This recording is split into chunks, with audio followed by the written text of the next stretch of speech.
अस्सलाम वालेकुम नाजरीन, मैं हूं आपका मेज़बान उमर जावेद। प्रोग्राम जुर्म अंजाम के साथ लाहौर के इलाके बीडर रोड पे पेश आया इंतहाई अफसोसनाक वाक़या, जहां नौजवान ने नई गाड़ी खरीदी और उसका खुशी मनाने के लिए जब वो अपने अहल खाना को गाड़ी दिखाने के लिए पहुंचा तो गली के कोने पे खड़े नौजवानों के साथ तलकलामी हो गई, जिसके बाद उन्होंने अंधाधुंध फायरिंग कर दी।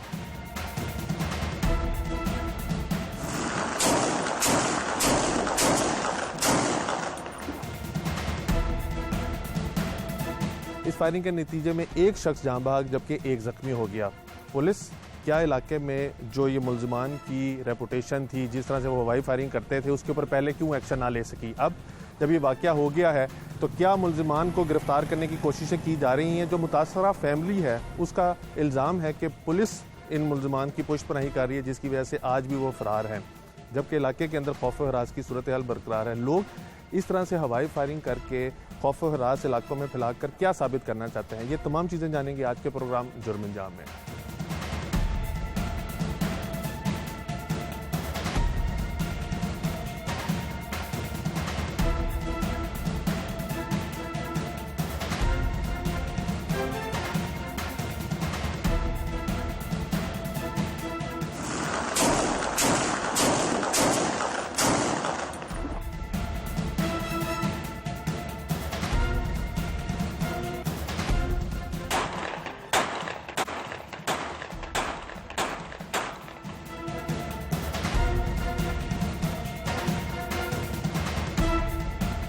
हाल ही में बीडर रोड के इलाके में इंतहाई अफसोसनाक वाक़या पेश है, जहां पर एक नौजवान ने नई गाड़ी खरीदी और घर वालों के साथ उस गाड़ी की खुशी शेयर करने के लिए जैसे वो गाड़ी लेके घर पहुंचे तो कुछ गली के नुक्कड़ पर जो खड़े नौजवान थे उन्होंने हुलूड़बाजी शुरू कर दी, जिससे उनको मना किया गया। तो बात इस नहाई तक पहुंची कि मुल्ज़िमान ने अंधाधुंध फायरिंग कर दी, जिसके नतीजे में मोहम्मद अशरफ जो 5 बच्चों के बाप थे वो जाँ बहक हो गए। इस टाइम मोहम्मद अशरफ के अहल खाना और जो मोहल्लेदार हैं वो हमारे साथ मौजूद हैं।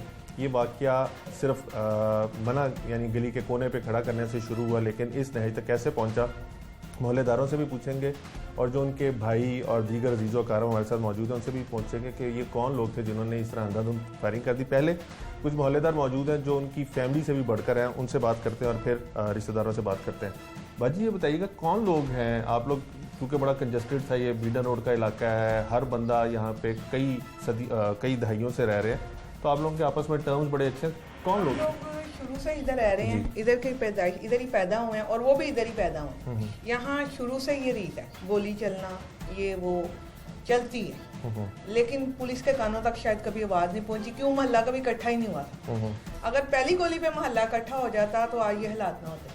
अब भी पुलिस उन्हें ढूंढ रही है, कहने को पुलिस उन्हें ढूंढ रही है, क्या पुलिस के पास वसाइल कम है जो पुलिस को वो मिल नहीं रहे? अब तो सिमों से ID कार्डों से लोगों को पता चल जाता है वो कहाँ है, तो पुलिस कहाँ है, सो रही है। और ये वाकया मैं कहती हूँ पुलिस की वजह से हुआ। यहाँ जब दिन रात गोली चलती थी तो पुलिस तब सो रही होती थी, उसके कान में आवाज नहीं चलती थी। कौन गोली चलाते? वो भी चलाते थे आए दिन हवाई फायरिंग, आप मूवियों में देख लें। यहाँ के छोटे छोटे बच्चों के पास गन्स है, पुलिस अब भी सो रही है। अब ये वाकया हो गया तो गन्स गायब हो गई हैं। ये लोग हैं कौन?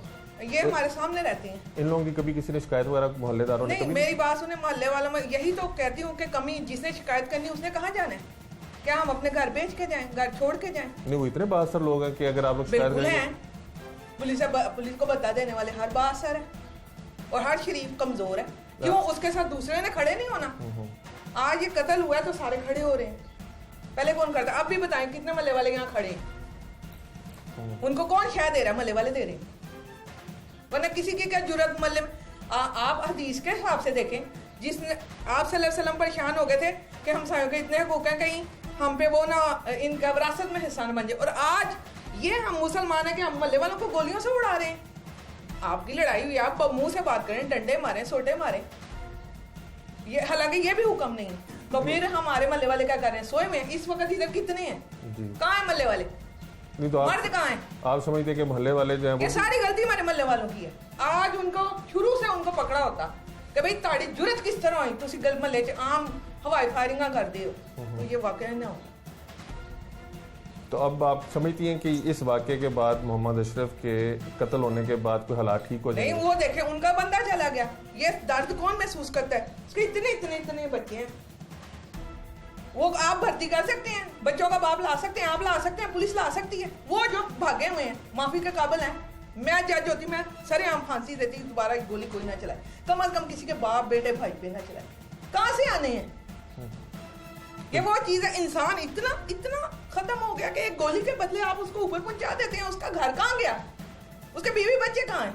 तो बाकी मोहल्लेदार नहीं खड़े हुए तो आप तो खातूनों के साथ उनके खड़ी हो रही हैं, तो बाकी मोहल्लेदार डरते हैं, अभी भी डरते हैं। मैं नहीं डरती, नहीं डरती। क्यों डरूं? अल्लाह नहीं है, अल्लाह नहीं है। तो बाकियों हम लोगों ने तो खौफे खुदा ही छोड़ दिया और खौफे इंसान अपने ऊपर तारी कर लिया। किस लिए डरे? मैं पहले भी नहीं डरती थी उनसे। मैं पहले भी कह सकती थी कि मैं 15 यहाँ वहाँ कॉल कर दूं, कोई मसला नहीं है। लेकिन यही मल्लेदार आ जाते थे, नहीं बाजी अच्छी बात नहीं है, हम मल्लेदार हैं, हमने इकट्ठे रहने। लेकिन और मेरा तो एक ही बेटा है, सारी दुनिया को पता है। तो मैं उसको निशाना बनवा दूं कि मैं शिकायतें लगाती जाऊँ, हर दफा मैं शिकायत लगाऊँ, हर दफा मैं शिकायत। आप ये देखें, मेरे साथ उनके टर्म्स हमेशा आमने सामने हम रहते हैं, बुरे नहीं रहे। हमारी उनके साथ सिर्फ एक ही बात थी, गोलियां क्यों दिन रात चलती हैं, लेकिन हम उनको मना ही नहीं करते थे। क्यों? मले में मर्द मर गए हैं। तो क्या आप बाजी आपने अब क्या उसका आपने बच्चे देखे हैं?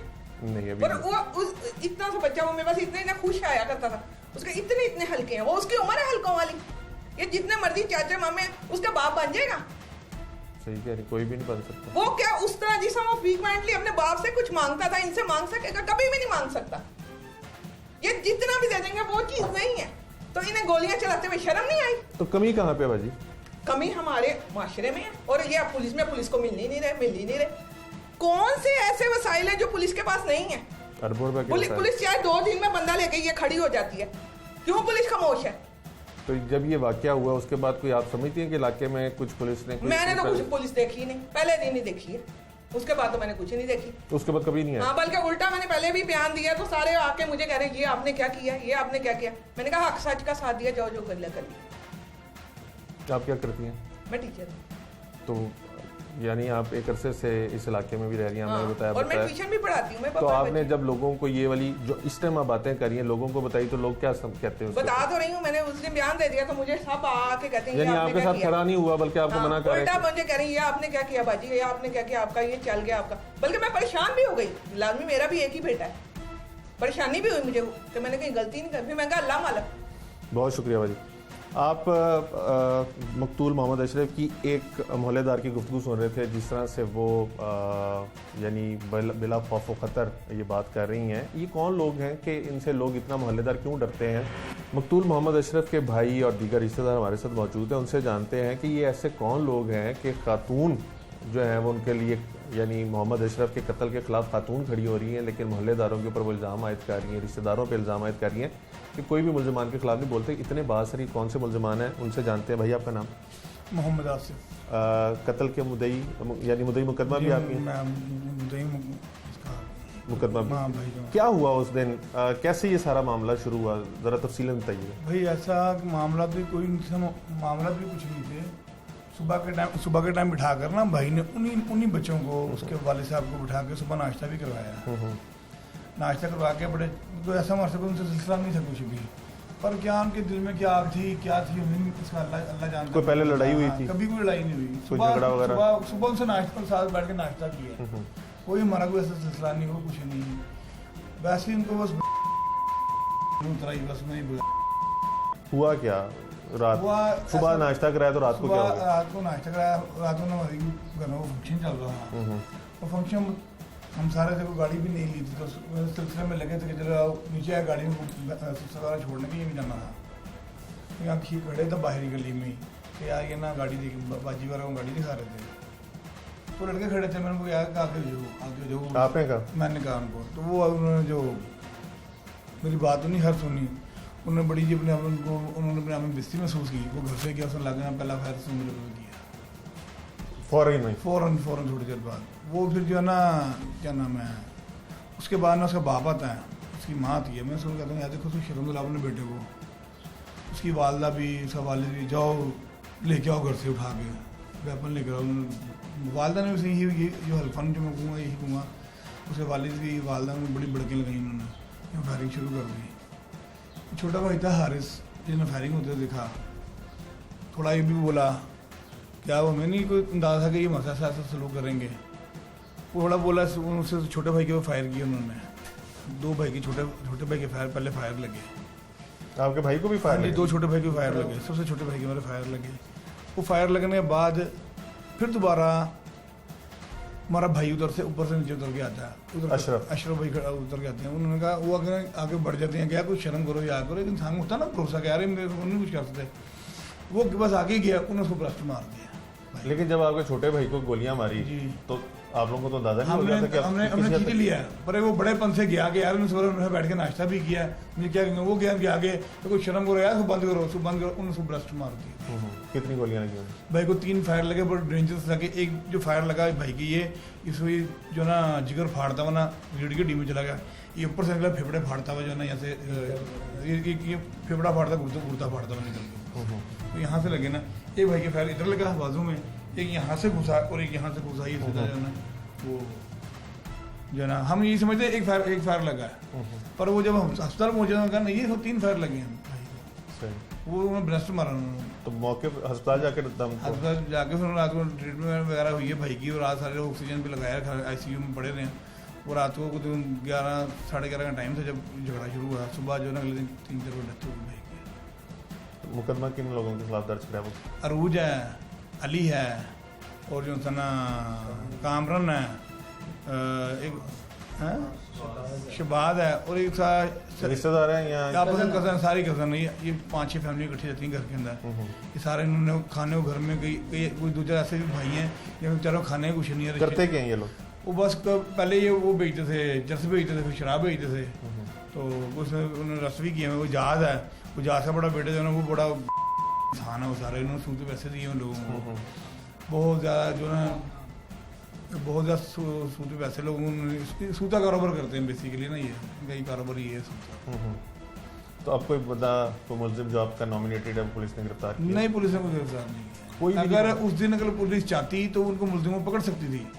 SHO चाहता तो मैंने उसको बोला कि यार अंदर जाओ, अंदर क्यों नहीं जाते तुम? वो मुझे छोड़ वापस जा रहा था, SHO मुझे छोड़ वापस जा रहा था। वो तो फिर डिप्टी साहब आए हैं, डिप्टी साहब ने फिर उनको जाकर अरेस्ट किया। किनको? वो जो घर वाले चाचे वाले अरेस्ट किए ना उन्होंने, उनको डिप्टी साहब ने जाकर अंदर अरेस्ट किया। तो क्यों पुलिस उस दिन क्यों नहीं पकड़ी थी? पता नहीं क्या बात है। SHO ने वो पर्चे में टाल मटोल कर रहे थे, जैसे कि उसको कोई पैसे मोटे लग गए SHO को। ये किला गुजर सिंह थाने वाला SHO। आपके भाई क्या करते थे? कितने बच्चे उनके? मेरे भाई के 5 बच्चे हैं। मैं हमारा ना श्रीलंका पार्टनरशिप में हमारा ना कारोबार है, हम होलसेल काम करते हैं। हमारा श्रीलंका से पान भी इम्पोर्ट होता है, हम इम्पोर्टर हैं बेसिकली। भाई वगैरह अपना मेरा माशाल्लाह, मैं पान मंडी का सदर भी हूँ अपनी ना, पान यूनियन का अपना सदर भी होता है ना स्टेशन पान मंडी का। जो ना बस हम अपने कारोबारी हम लोग हैं, कोई हमारा ऐसा नहीं। आपका क्या ताल्लुक है जी मुक्तूब के साथ? मेरा वो ना भतीजा है, सगे भतीजा। ये जैसे खातून अभी गुफ्तगू करके गई हैं, ये आपकी मोहल्लेदार हैं, वो तो आप सारों के ऊपर इल्ज़ाम आयद करके गई हैं कि अगर आप लोगों ने पहले लब कुशाई की होती, पहले आप लोगों ने इन मुलजिमों को मुलजिम कहा होता तो आज आपके जो भतीजे हैं वो फौत ना हुए थे, आज वो जिंदा। ये जो है ना मुलजिम जी, इनका कारोबार जो है ना, थोड़ा क्लियर करें। इनका कारोबार जो है ना, ये हार रोड पे मोबाइल का भी काम करते हैं, डमी वगैरह का 2 नंबर काम, मंशियात का, चर्च वगैरह, शराब वगैरह, सूद पे पैसा देना। इनके पुलिस के साथ लिंक्स हैं। जब पुलिस के साथ लिंक होता है ना, हर बंदा जो माड़े से माड़ा भी होगा खड़ा हो जाता है इस इलाके में। क्यों? उसे पता है पीछे मेरे कौन पुलिस आएगी ना, पुलिस मेरे साथ खड़ी है, मुझसे रिश्वत लेती है, मंथली जाती है उनको, तो कौन हाथ डालेगा उनको? फिर हर कोई इंसान अपने बच्चे को बचाता है। जब मुझे ये वाक़ई का पता चला भी ये ज़्यादा नहीं हुआ था, तो मैंने आके शहबाज को, यहाँ मैं खुद मौजूद था, घर से आया हूँ, शहबाज को मैंने रोका है कि शहबाज यार हम बड़े हैं, हमारा काम नहीं है ये बच्चों को रोकना है। मैं खड़ा हूँ ना, मैं करूँगा, बच्चे कहीं नहीं जाते, हम आपस में बैठ कर निबेड़ेंगे इसको। इसलिए बस 5 मिनट भी नहीं लगे, उन्होंने वहाँ घर पे गए, घर से सब कज़न जितने भी हैं ना उनके, उन्होंने वेपन निकाले, मेरी टोपी पे लगी है फायर, वो टोपी पुलिस के पास है मेरी। ये भतीजा है मेरा, इसके हाथ पे 2 अभी भी ब्लड हाथ में के अंदर है, इसके 2 ब्लड इसको लगी, इसको बचाया हमने, धक्का मारा, इसको गाड़ी के पीछे फेंका है। मेरा बेटा था वो, उसको उन्होंने धक्का मारा, उसका ये छिल गया सारा, कपड़े खून में थे उसके भी। हाँ, उसके बाद जब ये उसको फायर लगा ना, उसके बाद तो अशरफ को फायर मारा। अशरफ ने अपने बच्चे को भी, ये उसका बड़ा बेटा यहाँ खड़ा होगा और एक जने को रोका उसने, उन दोनों को, कि यार ये ना करो। तो अशरफ, उन्होंने सीधा अशरफ के ऊपर ही फायर कर दिए हैं। नहीं, जैसे आप कह रहे हैं कि इनके पुलिस में उनके ताल्लुक है, अगर पुलिस में ताल्लुक है तो छोटे लेवल पे होगा ना, थाना छाना मैनेज कर लेते होंगे आप लोगों ने कभी? ये तो पूरे इलाके की बात है कि सर मसला वही है कि उन्होंने पहली दफा तो फायरिंग की नहीं, जो मुझे आप टिकटॉक आपको देंगे हम, उनके हर बच्चे की टिकटॉक बनी है फायरिंग करते हुए। तो जो शरीफ लोग होते हैं ना, वो डरते हैं, किसके पास जाएं? पुलिस के पास जाएंगे, पुलिस ने जलील करना है इंसान को। आप कह रहे हैं पुलिस की नाअहली की वजह से बिल्कुल सारा- नाअहली पुलिस की। अवाम के टैक्स पे उनको सब कुछ मिलता है, सहूलतें, एसी कमरे, गाड़ियाँ। अभी पुलिस का कोई आदमी ऑफिसर होता ना, उसका बच्चा होता तो पूरे लाहौर को वक्त पड़ा होता। सही। भाई आप बताइएगा, आपको उस दिन कैसे गोलियां लगी? यानी आप सारे बाहर निकले जब ये लड़ाई हुई है? हाँ जी, फायरिंग के बाद उनके घर से बाहर निकले। आपके सगे भाई थे वो? हाँ जी, मेरे सगे भाई थे। भाई के ऊपर, बड़े भाई के ऊपर फायर किया उन्होंने, और गोली की आवाज़ सुन के बाहर निकले हम घर से बाहर निकले तो काफ़ी यानी ना झगड़ा हो रहा था।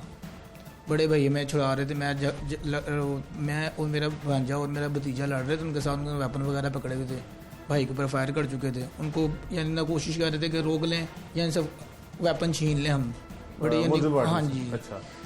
तो उन लोगों ने ना फायरिंग कर दिया। फायरिंग स्टार्ट करके ना गली में पहले हवाई फायरिंग की। हवाई फायरिंग करते हुए डर गए हम, पीछे हटे। हम पीछे हटकर अपने दरवाजे पर गए। दरवाजे पर खड़े होकर उन्होंने फायर किया। कुछ लोग ऊपर भाग गए छत पर, वहाँ से मारे उन्होंने फायर, और कुछ नीचे दरवाजे पर से मारे। 3-4 लड़कों ने ना मैं फायर किया। आपको भी गोलियां लगी? हाँ जी, मेरे हाथ पर लगी है, मेरे ये हाथ पर ये लगी है, ये 2 गोलियां आपको लगी? हाँ जी। फिर उसके बाद क्या हुआ जब आपके भाई की गोलियां लग गई? उसके बाद हाँ भाई मुझे लेकर आ रहे हैं, भाई मुझे लेकर आ रहे हैं खींचकर। मुझे फायर लग चुके थे, मैं यहाँ बीच में खड़ा था, गोली चल रही थी, भाई मुझे लेकर आ रहे हैं। उनको मुझे लेके आते आते उन्होंने उनको भी फायर मार दिए। आप लोगों की सारी सीसीटीवी अगर देखी जाए तो उसके अंदर सारे लोग जो कोशिश कर रहे हैं कि छुड़वा रहे हैं कि मामला खत्म हो जाए। हाँ जी, मामला जब ये वाकया हो गया, मुलजिमान मौके से फौरी फरार हो गए या कुछ टाइम? हाँ या जी, सारी क्योंकि फैमिली वगैरह के साथ रहते भाई हैं। को ले गए हॉस्पिटल, अब भाई को हॉस्पिटल लेके गए, पीछे से हमारे घर पर फायरिंग कर दी उन्होंने। या आप लोगों का जाने के बाद? हाँ जी, हमारे जाने के बाद फ़ौरन फायर कर दिए उन लोगों ने हमें, हमारे पर, हमारी लेडीज़ के ऊपर फायर कर दिए हैं। बीजी को लगने से बचा है फायर। भाभी यानी ज़ाहिरी बात, उनको हस्बैंड को वो फायर लग गए थे, वो खिड़की में ही उनके ऊपर फायर। जब इन्होंने सारा ये किया तो मोहल्लेदारों ने कोई साथ दिया आप लोगों का? मल्लेदार आए, लेकिन लेकिन डरते हैं मल्लेदार जो है ना, फायरिंग हो रही थी, अंदाज़ कौन आता है किसी की। नहीं, जब ये सारा वकूआ हो गया उसके बाद हाँ जी। अब कोई प्रेशर वगैरह चाहिए? आप बताइएगा कोई प्रेशर वगैरह सुलह के लिए? क्योंकि जिस तरह बता रहे हैं कि पुलिस में भी उनका बड़ा ताल्लुक है। प्रेशर तो अभी कोई नहीं है। हमारे इलाके में एक काउंसलर है, उसको भी 5 फायर मारे थे इन्होंने। अच्छा, इनका पहले बहुत ज्यादा है, एक नहीं कई हैं, 324 के पर्चे कई हैं इनके ऊपर। उसके बाद जाके इन्होंने मसलन कुछ टाइम बाद फिर लोग, इलाके के लोग बड़े थे, उन्होंने बीच में पढ़ के, इसकी वालदा थी, वो गई जाके, लोग उनके आगे सर दुपट्टा अपना उनके पैरों में रख दिया, वेपन रख दिए, टोपी रख दी कि हम खुदा के वास्ते में माफ़ कर दो, यही असला हमें बच्चे को मार, हम आज के बाद इलाके में बदमाशी नहीं करेंगे। लेकिन रुके फिर नहीं। वो मसला वही है ना कि हर कोई बासर है, उनके पीछे लोग खड़े हो जाते हैं। सबसे बड़ी तो ताकत पुलिस की है ना, इलाके का जो है। ये भाई बताइएगा लास्टली कि जैसे अब आपके चचा, आपके भाई सारे बता रहे हैं कि उनके ऊपर क्रिमिनल रिकॉर्ड भी है, सारा कुछ है, और पुलिस भी उनकी बैक कर रही है, तो इंसाफ तो देना पुलिस नहीं है, तो फिर आपको इंसाफ मिलेगा? क्योंकि आप कह रहे हैं कि मुलजिम को नहीं पकड़ा गया। मुलजिम तो नहीं तक पकड़ा गया, इंसाफ तो मिलना नहीं देना है पुलिस ने या किसी ने, आपने, हमने किसी ने किसी को कुछ नहीं देना। मुझे पता कि मेरा भाई कितना सीधा था। देखिए अल्लाह रब्बुल इज़्ज़त पर बैठा है। पहले मैंने देखा इंसाफ जो था कुछ देर से होता था, पर अब अल्लाह पर देर नहीं लगाते। मेरे अल्लाह पर मुझे पूरा भरोसा, मेरे मालिक पर। आपको लगता है कि मुलजिम? हाँ, इंशाल्लाह अल्लाह ने चाहा, अल्लाह की मेहरबानी, सिटी फुटेज हमारा मौजूद है। अल्लाह की मेहरबानी, ये अल्लाह की पकड़ में, ये अल्लाह की पकड़ में आ गई, अल्लाह की मेहरबानी। जरूर इंशाल्लाह। मैं ये हमारी बात बने लाहौर चैनल में से शुक्रगुजार हूँ, लाहौर चैनल का। आप भाई का भी बड़ा शुक्रगुजार हूँ, कह कैमरामैन भाई का मैं शुक्रगुजार हूँ आपका कि आपने हमारी बात को बुलंद किया। आप लोगों के लिए हम आपको मशकूर रहेंगे सारी ज़िंदगी, क्योंकि मीडिया रीढ़ की हड्डी है। हर केस के अंदर, हर मसले के अंदर मीडिया रीढ़ की हड्डी है।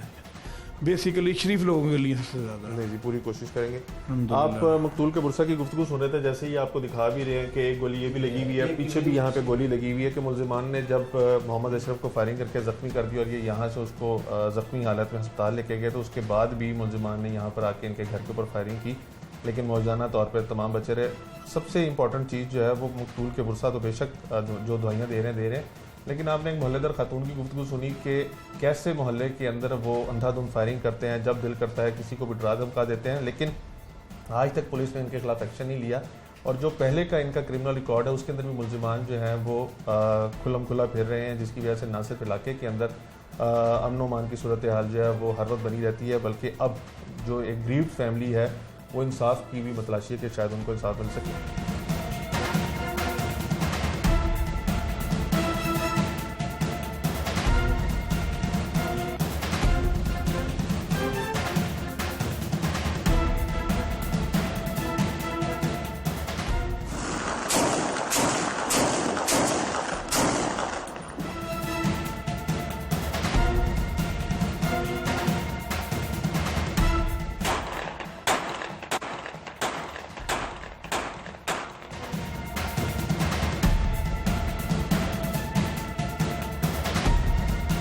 जो आदमी इलाके का मशकूक हो, बदमाश हो, जिसका रिकॉर्ड हो, जैसे आप बता रहे हैं कई एफआईआर होती हैं फिर भी जमानतें हो जाती हैं, आ जाता है, उसका एक रिकॉर्ड होता है। उसने अपने इलाके से अगर फर्ज करें वो इनारकली में हम बैठे हैं, अगर उसने रीगल चौक भी जाना है ना तो वहाँ थाना उसको किला गुजर सिंह लगता है, तो उसने इस थाने में इतला करके जानी कि जी मैं उस इलाके में जा रहा हूँ। यहाँ तक वो शेड्यूल इतना सख्त है हमारा, लेकिन अफसोस के साथ इनकी सरपरस्ती भी पुलिस ही करती है। ये क्योंकि मंथली देते हैं उनको। अब क्योंकि मुल्क के हालात इस किस्म के हैं, हमारे महंगाई इतनी है, हर आदमी की अपनी ज़रूरियात हैं, उनकी औलाद है, सब ज़रूरियात पूरी करने के लिए पुलिस वाले भी लेते हैं। अब ये मुद्दई जो है ये इल्ज़ाम लगा रहे हैं कि पुलिस को ये सारा कुछ मालूम है, पुलिस इनके वेयर अबाउट्स भी जानती है कहाँ पे छुपे हैं, लेकिन उसके बावजूद भी गिरफ्तार नहीं करे, और अगर ये गिरफ्तार हो जाते हैं तो उनको तब भी ये है कि इनको इंसाफ नहीं मिलेगा। इसकी क्या वजह? उसकी वजह यह है कि एक तो इन्वेस्टिगेटिंग ऑफिसर जो होता है इलाके का, उसने बड़ा रोल अदा करना होता है किसी केस की भी तैयारी में। वो जब उसे अगर मुलजमान की तरफ से अच्छी खिदमत हो जाए तो वो मुलजमान के हक में लिखता चला जाता है, अगर मुद्दई उसकी खिदमत अच्छी कर दे तो केस को मजबूत करता चला जाता है। बिल्कुल। अब ये उसके इख्तियार में होता है। अब सुप्रीम कोर्ट ने क्योंकि एक जजमेंट दे दी है हमारी लार्जर बेंच ने कि इन्वेस्टिगेटिंग ऑफिसर चाहे तो 302 के मुलजम को गिरफ्तार नहीं करना चाहता तो ना करे, सिर्फ उसे मुचलका लेके उसे कहे जावे मौत कर। ठीक है। अब उस जजमेंट के बाद तो ये पुलिस वाले बहुत दिलेर हो गए हैं ना गिरफ्तारियों के मामले में। स्पेशली जिन मुलजमान की हम बात कर रहे हैं, मुद्दइयों का इल्ज़ाम है कि ये टिकटॉक वगैरह के ऊपर हवाई फायरिंग, असला लहराने की फुटेज और अपने आप को बड़ापन यानी अपनी बड़ाई शो करते नजर आए कि हम बहुत चौधरी हैं। इसकी क्या वजह? इसकी वजह यह है कि उनकी ईगोज़, उन्होंने अपनी ईगो को इस तरह से अपनी ग्रेटिफिकेशन, इसको कहते हैं कि अपने जो उनकी चाहत है उसको प्लेजर देती है उनको ये चीज़ें। उनको नहीं लगता कि प्लेजर हासिल करने के और तरीके होते हैं, या आप अपनी इंटरनल सेटिस्फेक्शन, या अगर आप चाहते हैं कि लोग आपको रिगार्ड दें या आपको ओन करें या आपकी तारीफ़ करें तो उसके लिए कुछ अप्रोप्रिएट तरीके हैं। लेकिन हमारे क्योंकि सोसाइटी इस तरह से हो गई है, फिर गेम्स इस तरह से आ गई हैं और इस तरह से सोशल मीडिया में इस प्राइड को और इजहार को इतना हाईलाइट कर दिया गया कि लोगों ने वो अच्छे तरीके अडॉप्ट करना सीख लिए हैं। और ये वाली चीज़ें जो कि नेगेटिव हैं, लेकिन नेगेटिव का असर बहुत जल्दी आता है और जल्दी आप लोगों को जो है अट्रैक्ट करती हैं, तो वो हमारा जहन बहुत जल्दी रजिस्टर करता है। एक बंदे को ये पता है कि अगर वो कोई जुर्म करता है तो उसको उसकी सजा मिलेगी, लेकिन अगर कत्ल जैसा इंतहाई संगीन जुर्म करता है तो उसको पता है कि सिस्टम को जितना मर्जी वो करप्ट कर ले, अल्टीमेटली उसको सजा मिलनी है, फिर भी लोग इसका इर्तिकाब क्यों करते हैं? इसके पीछे एक जो मेन रीज़न रिसर्च में आती है, जैसे मैं बता रही हूँ कि ये जो वाक़या आप बता रहे हैं इसके नीचे अदम, वो कह रहे हैं ना, बर्दाश्त की कैफियत कम है, तो इसके अंदर जो मेन रीज़न रिसर्च बताती है वो बताती है कि उन लोगों के ब्रेन्स में कोई इस तरह का मसला होता है, ब्रेन में इम्पेयरमेंट इस तरह की होती है कि उनके जो ब्रेन का एक सिस्टम है हमारा जो कंट्रोल करता है हमारे इमोशंस को, एमिगडाला, उसके अंदर जो है ना केमिकल इम्बैलेंस ऊपर नीचे होता है।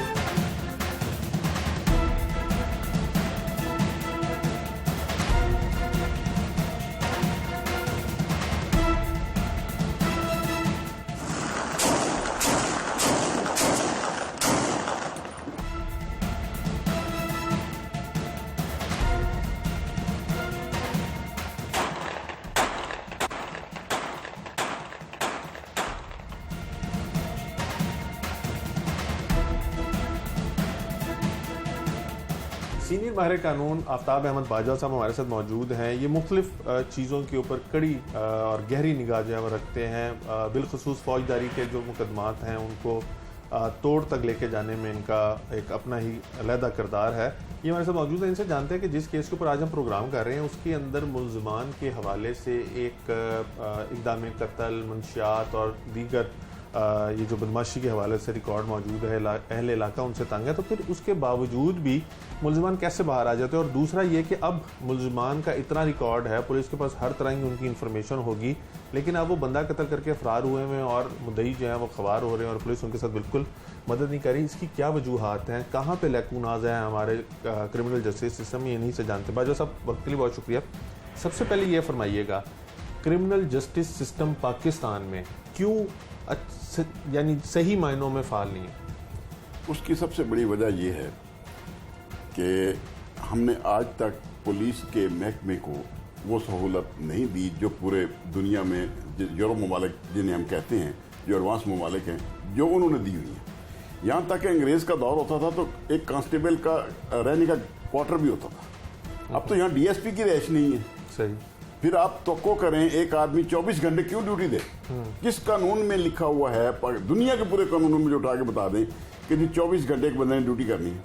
अब पुलिस का जो अफसर है या कांस्टेबल है वो 24 घंटे ड्यूटी करता है, ना उसके पास घर रहने के लिए, ना उसके पास अपने बच्चों का है ख्याल कि उसने घर में जाके बच्चों को एंजॉय करना है, रहना है उनके साथ, जो भी है कुछ भी नहीं है। जब ऐसे हालात आप बनाएंगे तो फिर आप तवक्को भी ऐसे ही रखें उनसे, उनकी कारकर्दगी पर। दूसरी बात जो आपने कही कि हमारे मुल्क के अंदर जो ये तो है जो क्राइम का सिस्टम है, मैं आपको एक वाक़या बताता जाता हूँ। ख्वाजा शरीफ हमारे चीफ जस्टिस रहे, बिल्कुल एक साजिश केस हुआ था जिसमें रहमान मलिक और बाबर अवान को मुल्ज़िम बनाया गया। बाद में पंजाब गवर्नमेंट के तौकीर शाह वगैरह सारे मुल्ज़िम बन गए। बाजवा साहब ये बताइएगा, जितना आपका वसी तजुर्बा है, आप अदालतों में जाते हैं, बड़े बड़े आपने केस जीते हैं, क्या वजह है कि एक मुल्जिम जिसका बैक रिकॉर्ड है, जिसके ऊपर 324 के पर्चे हैं और लड़ाई झगड़े के पर्चे हैं, उसको यानी इलाके वाले भी बुरा कह रहे हैं, लेकिन वो फिर भी उसी इलाके में रह रहा है और फिर मामूली सी जिस केस के ऊपर आज हम प्रोग्राम करें, मामूली सी तल कलामी होती है कि तुम कोने पे नुक्कर पे ना खड़े हो क्योंकि मेरे अहले खाना आ रहे हैं, इस पे लड़ाई झगड़ा होता है, इतनी फायरिंग होती है कि एक बंदा मर जाता है, दूसरा जख्मी हो जाता है। क्यों ऐसे बंदों की जमानतें हो जाती हैं? क्यों ऐसे बंदों को सजाएं नहीं मिलती? क्या कहाँ पे मसला है? मसला फिर वही है। देखिए, ये जो इलाके के अंदर जितने भी बदमाश या गुंडा या इस तरह के टेरर जो परोश पाते हैं, ये पुलिस के साए के नीचे होते हैं। वो भी यही कहते हैं, पुलिस वाले भी यही कहते हैं, और पुलिस वाले को पता होता है जो आदमी इलाके का मशकूक हो, बदमाश हो, जिसका रिकॉर्ड हो, जैसे आप बता रहे हैं कई एफआईआर होती हैं फिर भी जमानतें हो जाती हैं, आ जाता है, उसका एक रिकॉर्ड होता है। उसने अपने इलाके से, अगर फर्ज करें वो इनारकली में हम बैठे हैं, अगर उसने रीगल चौक भी जाना है ना, तो वहाँ थाना उसको किला गुजर सिंह लगता है, तो उसने इस थाने में इतला करके जानी कि जी मैं उस इलाके में जा रहा हूँ। यहाँ तक वो शेड्यूल इतना सख्त है हमारा। लेकिन अफसोस के साथ इनकी सरपरस्ती भी पुलिस ही करती है। ये क्योंकि मसली देते हैं उनको। अब क्योंकि मुल्क के हालात इस किस्म के हैं, हमारे महंगाई इतनी है, हर आदमी की अपनी ज़रूरियात हैं, उनकी औलाद है, सब ज़रूरियात पूरी करने के लिए पुलिस वाले भी लेते हैं। अब ये मुद्दई जो है ये इल्ज़ाम लगा रहे हैं कि पुलिस को ये सारा कुछ मालूम है, पुलिस इनके वेयर अबाउट्स भी जानती है, कहाँ पे छुपे हैं, लेकिन उसके बावजूद भी गिरफ्तार नहीं करे। और अगर ये गिरफ्तार हो जाते हैं तो उनको तब भी ये है कि इनको इंसाफ नहीं मिलेगा। इसकी क्या वजह है? उसकी वजह यह है कि एक तो इन्वेस्टिगेटिंग ऑफिसर जो होता है इलाके का, उसने बड़ा रोल अदा करना होता है किसी केस की भी तैयारी में। वो जब अगर मुल्ज़मान की तरफ से अच्छी खिदमत हो जाए तो वो मुल्ज़मान के हक में लिखता चला जाता है। अगर मुद्दई उसकी खिदमत अच्छी कर दे तो केस को मजबूत करता चला जाता है। बिल्कुल। अब ये उसके इख्तियार में होता है। अब सुप्रीम कोर्ट ने क्योंकि एक जजमेंट दे दी है हमारी लार्जर बेंच ने कि इन्वेस्टिगेटिंग ऑफिसर चाहे तो 302 के मुल्ज़िम को गिरफ्तार नहीं करना चाहता तो ना करे, सर उसे मुचलका लेके उसे कहे जावे मौत कर। ठीक है। अब उस जजमेंट के बाद तो ये पुलिस वाले तो बहुत दिलेर हो गए हैं ना गिरफ्तारियों के मामले में, स्पेशली हम रिटे भी करते रहते हैं। और 302 में तो वैसे ही जो वो मुल्जिम पार्टी होती है वो उनके लिए ब्लू आइड होती है, पैसा ही बढ़ाना होता है पुलिस वालों को। देखें, 302 के मुख्तलिफ जो तरीक़ेकार हैं, मुख्तलिफ किस्म के इनके जो है ना मर्डर्स हैं जो लोगों को कत्ल करते हैं। एक 302 के वो लोग हैं, एक ज़ाती दुश्मनी वाले, एक है बदले वाले, एक इलाके के अंदर वैसे ही बदमाशी फैलाने के लिए, अपना नाम बनाने के लिए, रस्सागिरी को चमकाने के लिए भी करते हैं। तो ये मुख्तलिफ किस अकसाम के ये लोग होते हैं। तो ये जो आम आप देखेंगे मोहल्लों के अंदर जो लोग होते हैं, ये स्पेशली पुलिस के पेड होते हैं। तो आप भी यही इस कंक्लूजन पे निकले हैं कि अगर पुलिस चाहे तो मेरिट पे तफ्तीश कर सकती है और मुलजमान को पकड़ सकती है, और अगर पुलिस ना चाहे तो मुलजमान ऐसे ही दंदनाते फिरेंगे। उमर भाई, आप तफ्तीश की बात करते हैं, पुलिस चाहे तो इलाके में जुर्म ही नहीं हो सकता। पुलिस चाहे, जाती दुश्मनी तो एक अलग बात है, बिल्कुल, वो तो एक अलग लोगों का रंज, ग्रीवियंस जो भी कहें वो होता है। लेकिन जहां पे आम हालात में कोई बदमाशी करता है तो वो पुलिस की सरपरस्ती में करता है। ये मैं अल्लाह कहता हूँ। मुझे किसी फोरम पे जाके बुलवा लें, अदालत में, किसी हाई कोर्ट, सुप्रीम कोर्ट, जहां बुलाए, मैं साबित करूंगा कि ये पुलिस की सरपरस्ती के बगैर ये काम नहीं हो सकता। अगर ये होती है बदमाशी इलाके के अंदर, मोहल्ले के अंदर, जितने भी ये 40-50 बदमाश हैं, फिर उन सब की आपस में गठजोड़ भी होता है बदमाशों का भी। ये इलाका तुम्हारा है, ये तुम्हारा है, ये मेरा है। सही। जिसकी वजह से मैं समझता हूं अगर पुलिस, जिस आपने देखा होगा, जो मुझे भी याद है, मैं क्योंकि देहाती इलाके का रहने वाला हूं, अक्सर मैंने वहां पे देखा जो छोटे मोटे बदमाश होते थे तो बातें कर रहे, यार थानेदार बदल गया है, वो फलाना आ गया है, अब जितनी देर वो है उतनी देर हमने यहाँ नहीं रहना। ये बातें भी हमने सुनी है कि जब कुछ अच्छा पुलिस अफसर आता है किसी इलाके में तो पूरे इलाके में एक इसी तरह जब हाई कोर्ट में, मुझे याद है जस्टिस हमदे साहब, जस्टिस नसीम चौधरी साहब हमारे बहुत मशहूर जज रहे हैं, जब भी किसी को पता चलता था कि जी भावलपुर बेंच में या मुल्तान बेंच में आएगा, पूरे इलाके की पुलिस सीधी हो जाती थी। वो पूछते ही पुलिस को थे कि भाई ये अगर जुर्म हुआ है तो आप क्या कर रहे हैं, आपकी जिम्मेदारियां क्या हैं। अगर पुलिस क्लास देखें उनका, उसके अंदर वाज़े तो उसका प्रियम्बल ही यही है कि आपने अवाम की खिदमत करनी है और वहां पे किसी को किसी के हकूक पे डाका नहीं डालने देना। सही, बिल्कुल सही कह रहे हैं। सीनियर माहिर कानून आफ्ताब बाजवा साहब की आप गुफ्तगू सुन रहे थे। सुनता जा शर्माता जा वाली बात है। आपने मुद्दइयों की गुफ्तगू सुनी, उन्होंने भी ठोक बजा के पुलिस के ऊपर इल्ज़ाम आयद किया कि पुलिस उनसे मंथलियाँ लेती है, उनसे पैसे लेती है, इसलिए ये सारा बदमाशी कर रहे थे। और अगर आफ्ताब अहमद बाजवा साहब भी पुलिस को मुर्द इल्ज़ाम ठहरा रहे हैं तो फिर इसका मतलब है इस बात में सदाकत है कि पुलिस की वजह से ही जो इलाके के अंदर वो मुलजमान थे वो अपनी इजारादारी कायम किए हुए थे, और जब दिल करता था उनका हवाई फायरिंग करते थे। ये जो सोशल मीडिया एप्लीकेशन है टिकटॉक, उसके ऊपर बेतहाशा उनकी फायरिंग की वीडियोस हैं जो उन्होंने बनाई हुई हैं। और इस वाक़े के अंदर भी अभी तक दुश्मनी या कोई बहुत ज़्यादा आपस में चपकलिश रंजिश कहीं पे भी नज़र नहीं आ रही। सिर्फ एक छोटी सी तलकलामी हुई और उसके बाद इतनी फायरिंग हुई। मोहल्लेदार कहते हैं कि 100-150 से ज़ायद गोली चली, जिसके अंदर एक शख्स जाँबाग जबकि एक ज़ख्मी हुआ, और आज तक पुलिस किसी भी मुलजिम को गिरफ्तार नहीं कर सकी।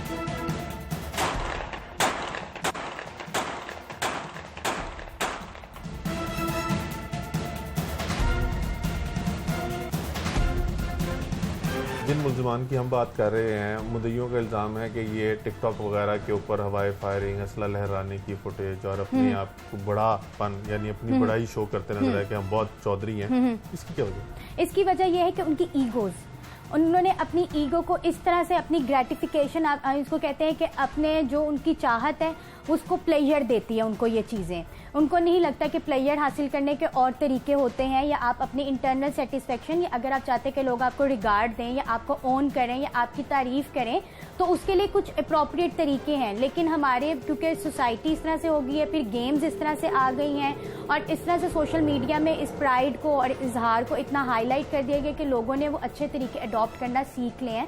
और ये वाली चीज़ें जो कि नेगेटिव हैं, लेकिन नेगेटिव का असर बहुत जल्दी आता है और जल्दी आप लोगों को जो है अट्रैक्ट करती हैं, तो वो हमारा जहन बहुत जल्दी रजिस्टर करता है। एक बंदे को ये पता है कि अगर वो कोई जुर्म करता है तो उसको उसकी सज़ा मिलेगी, लेकिन अगर कत्ल जैसा इंतहाई संगीन जुर्म करता है तो उसको पता है कि सिस्टम को जितना मर्जी वो करप्ट कर ले, अल्टीमेटली उसको सजा मिलनी है, फिर भी लोग इसका इर्तिकाब क्यों करते हैं? इसके पीछे एक जो मेन रीजन रिसर्च में आती है, जैसे मैं बता रही हूँ कि ये जो वाकया आप बता रहे हैं इसके नीचे अदम, वो कह रहे हैं ना, बर्दाश्त की कैफियत कम है। तो इसके अंदर जो मेन रीजन रिसर्च बताती है वो बताती है कि उन लोगों के ब्रेन्स में कोई इस तरह का मसला होता है, ब्रेन में इम्पेयरमेंट इस तरह की होती है कि उनके जो ब्रेन का एक सिस्टम है हमारा जो कंट्रोल करता है हमारे इमोशंस को, एमिगडाला, उसके अंदर जो है ना केमिकल इम्बैलेंस ऊपर नीचे होता है।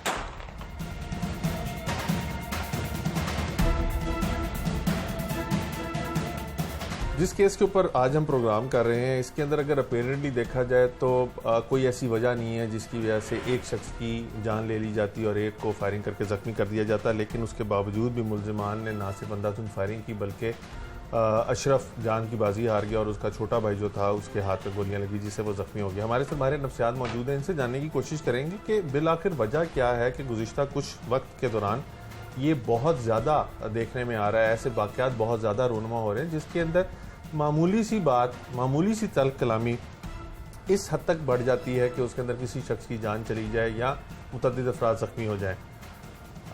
आप क्या समझती हैं कि ये कुछ गुज़िश्ता कुछ टाइम के अंदर ऐसा क्या हुआ है कि लोग इतने ज़्यादा हर वक्त गुस्सीले मूड में रहते हैं कि मामूली सी बात होती है तो फायरिंग हो जाती है, असलहा निकल आता है, किसी की जान ले ली जाती है, किसी को ज़ख्मी कर दिया जाता है? अच्छा, नफ्सियात में जो ये टर्म यूज़ होती है ना, इसके लिए हम यूज़ करते हैं लो फ्रस्ट्रेशन एंड टॉलरेंस, यानी कि इस तरह के आप के अंदर इतनी कैपेसिटी नहीं होती या आपके अंदर सलाहियत नहीं होती कि आप अनप्लेजेंट फीलिंग्स, यानी कि नाखुशगवार फीलिंग जैसे गुस्से की, बेचैनी की, घबराहट की, इस तरह की फीलिंग्स या कोई स्ट्रेसफुल सिचुएशन बर्दाश्त करने की आपके अंदर वो सलाहियत नहीं होती है। तो ये डिपेंड करता है कि किन लोगों में इस तरह के ट्रेट्स पाए जाते हैं, और जिन लोगों में इस तरह के ट्रेट्स होते हैं कि वो इस तरह की चीज़ों की गैर यकीनी कैफियत आप कह लें या इस तरह की फीलिंग्स नहीं टॉलरेट कर सकते, तो वो इसका फिर इजहार भी गलत तरीके से ही करते हैं, क्योंकि उनके अंदर उन इजहार करने के तरीके बेहतर नहीं होते, उनकी कोपिंग स्ट्रैटेजीज अच्छी नहीं होती हैं। ये मोहल्ले के अंदर जो बदमाशी और चतुराहट का एक नया ट्रेंड चला है, इसकी क्या वजह है? ये कोविड-19 तो नहीं है वजह इसकी कि लोग बहुत ज्यादा वेले हैं तो चौको चौराहों में बैठना शुरू हो गए? वैसे लाहौर का तो कल्चर भी था चौको चौराहों में, बहुत पुराना ये कल्चर है कि लोग ऐसे बैठते थे। ये भी कह सकते हैं एक तो गैर यकीनी की कैफियत तो है ही है कि ये कब खत्म होगा, आए दिन मतलब कोई ना कोई टाइम का मसला हो जाता है, कभी कोई चीज़ चेंज हो रही है, कभी कोई चीज़ चेंज हो रही है। मर्द हजरात फाइनेंशियल इशूज़ की वजह से परेशान है, फिर और भी बहुत सारे रिस्पॉन्सिबिलिटीज़ इसके साथ साथ हैं। फिर वही बात आ जाती है कि जितने मूड मिजाज के लोग इकट्ठे घर में रहते हैं उतनी ही ज़्यादा फ्रस्ट्रेशन बढ़ती है। तो जब हम फ्रस्ट्रेशन का सही तौर पे इजहार नहीं करते, या ऐसा भी होता है कि हमें फ्रस्ट्रेशन का एक्चुअली इजहार नहीं करना आता, तो हम उसको किसी और इमोशन में कन्वर्ट करके इजहार करते हैं जो कि सोशली एक्सेप्टेबल है, जैसे कि गुस्से में इजहार कर देना, या उन्हें लगता है बोल के इजहार करना, अपनी फीलिंग्स का इजहार करना बहुत बेहतर है, बजाय हम खामोश रह के या किसी और तरीके से या अपनी इस फीलिंग्स के जाने का इंतजार करें। टिकटॉक के ऊपर एक नया ट्रेंड कुछ अरसे में डेवलप हुआ जिसके अंदर लोग हवाई फायरिंग करते या ऐसे इकदाम करते नजर आए जो बहुत गैर कानूनी से थे। जिन मुल्जिमान की हम बात कर रहे हैं, मुद्दइयों का इल्ज़ाम है कि ये टिकटॉक वगैरह के ऊपर हवाई फायरिंग, असला लहराने की फुटेज और अपने आप को बड़ापन यानी अपनी बड़ाई शो करते नजर आए कि हम बहुत चौधरी हैं। इसकी क्या वजह? इसकी वजह यह है कि उनकी ईगोज़, उन्होंने अपनी ईगो को इस तरह से अपनी ग्रेटिफिकेशन, इसको कहते हैं कि अपने जो उनकी चाहत है उसको प्लेजर देती है उनको ये चीज़ें। उनको नहीं लगता कि प्लेजर हासिल करने के और तरीके होते हैं, या आप अपनी इंटरनल सेटिस्फेक्शन, या अगर आप चाहते हैं कि लोग आपको रिगार्ड दें या आपको ऑन करें या आपकी तारीफ़ करें, तो उसके लिए कुछ अप्रोप्रिएट तरीके हैं। लेकिन हमारे क्योंकि सोसाइटी इस तरह से हो गई है, फिर गेम्स इस तरह से आ गई हैं और इस तरह से सोशल मीडिया में इस प्राइड को और इजहार को इतना हाईलाइट कर दिया गया कि लोगों ने वो अच्छे तरीके अडॉप्ट करना सीख लिए हैं, और ये वाली चीज़ें जो कि नेगेटिव हैं, लेकिन नेगेटिव का असर बहुत जल्दी आता है और जल्दी आप लोगों को जो है अट्रैक्ट करती हैं, तो वो हमारा जहन बहुत जल्दी रजिस्टर करता है। एक बंदे को ये पता है कि अगर वो कोई जुर्म करता है तो उसको उसकी सज़ा मिलेगी, लेकिन अगर कत्ल जैसा इंतहाई संगीन जुर्म करता है तो उसको पता है कि सिस्टम को जितना मर्जी वो करप्ट कर ले, अल्टीमेटली उसको सजा मिलनी है, फिर भी लोग इसका इर्तिकाब क्यों करते हैं? इसके पीछे एक जो मेन रीजन रिसर्च में आती है, जैसे मैं बता रही हूँ कि ये जो वाकया आप बता रहे हैं इसके नीचे अदम, वो कह रहे हैं ना, बर्दाश्त की कैफियत कम है, तो इसके अंदर जो मेन रीजन रिसर्च बताती है वो बताती है कि उन लोगों के ब्रेन्स में कोई इस तरह का मसला होता है, ब्रेन में इम्पेयरमेंट इस तरह की होती है कि उनके जो ब्रेन का एक सिस्टम है हमारा जो कंट्रोल करता है हमारे इमोशंस को, एमिगडाला, उसके अंदर जो है ना केमिकल इम्बैलेंस ऊपर नीचे होता है, तो वो बेहतर तौर पे उस सिचुएशन का जायजा नहीं ले पाते, अपने एक्शंस का उनके ऊपर कंट्रोल नहीं होता, तो वो उस स्पर ऑफ द मोमेंट जो है वो डिसीजन ले लेते हैं। ऐसे लोग माशरे के लिए कितना नुकसान है? ऐसे लोग माशरे के लिए इस तरह नुकसान दे कि रूल्स वायलेट हो रहे हैं, हमारे सोशल नॉर्म्स वायलेट हो रही हैं, क्राइम रेट हाई जा रहे हैं, तो फिर ये है कि और जो लोग देखते हैं वो ऑब्जर्व के तरीके से उनके अंदर भी वो चीज़ें होने के चांसेस बढ़ जाते हैं, तो ये चीज़ जो है इन द लॉन्ग रन अच्छी नहीं साबित हो रही, यूथ के लिए भी नहीं, और जो इस ओल्ड एज में लोग हैं क्योंकि उनको वैसे ही अपने उनकी मिजाज में एक रिजिडिटी आ जाती है, उनके पैटर्न जल्दी चेंज नहीं होते, ये लोग ठीक हो सकते हैं अगर इनको जल्दी आइडेंटिफाई कर लिया जाए, वेट ना किया जाए कि बहुत एक्सेलेट करेगा मसला तो फिर हम इलाज के लिए जाएंगे। तो आपको बहुत पहले अगर ट्रेट्स बच्चे में नज़र आने लग जाते हैं तो इससे पहले कि वो बहुत बड़ी कोई पर्सनैलिटी बने, आप ट्रेट्स की सूरत में उसको हेल्प कर लें। बहुत शुक्रिया। माहिर नफ्सियात की आपने गुफ्तगू सुनी। मुद्दई जिनके घर में इस चीज़ की खुशी मनाई जा रही थी कि नई गाड़ी ख़रीदी है, उन्होंने अपने बहनों और अजीज़ों का रकब बुलाया था कि इसको सेलिब्रेट करते हैं, उस घर में सफ़े मातम बीच किया और वो गाड़ी जिसके ऊपर जॉय राइड्स होनी थी, उसको सेलिब्रेट करना था, वो गाड़ी वहीं खड़ी रह गई, और वजह सिर्फ ये है कि मुल्ज़िमान को गली के नुक्कड़ पर खड़े होने से मना किया गया था। बुरसा इंसाफ के मतलाशी हैं और उनको लगता है कि अगर पुलिस चाहे तो इन मुल्ज़िमान को गिरफ्तार करके कैफरे किरदार तक पहुंचाया जा सकता है, लेकिन उन समेत हमारे जो माहिर कानून थे वो भी इल्ज़ाम आयद करते दिखाई दिए कि पुलिस जो उस थाने की पुलिस है वो इन लोगों के साथ मिली हुई है जिसकी वजह से मुल्ज़िमान जो है फ़रार हैं, जबकि माहिर नफ्सियात का मानना ये है कि ऐसे अफराद कहीं ना कहीं किसी न किसी परेशानी का या बीमारी का शिकार होते हैं और वो अपनी फ्रस्ट्रेशन को निकालने के लिए इस तरह का इक़दाम जो है वो उठाते हैं। इनको रिहेबिलिटेट करने की ज़रूरत है और इनके जो पर्सनैलिटी ट्रेट जब डेवलप हो रहे हों और उनको आइडेंटिफाई कर लिया जाए तो ये माशरे के लिए नुकसानदेह साबित नहीं होंगे, लेकिन अगर देर हो जाए तो फिर इसी तरह का नुकसान होगा जिस तरह का नुकसान आज हुआ है और जिसमें हम प्रोग्राम कर रहे हैं। आज के प्रोग्राम से टीम जुर्म इंजाम और अपने मेज़बान उमर जावेद को इजाज़त दीजिए। अगले प्रोग्राम में मुलाकात होगी। अल्लाह ने के बाद।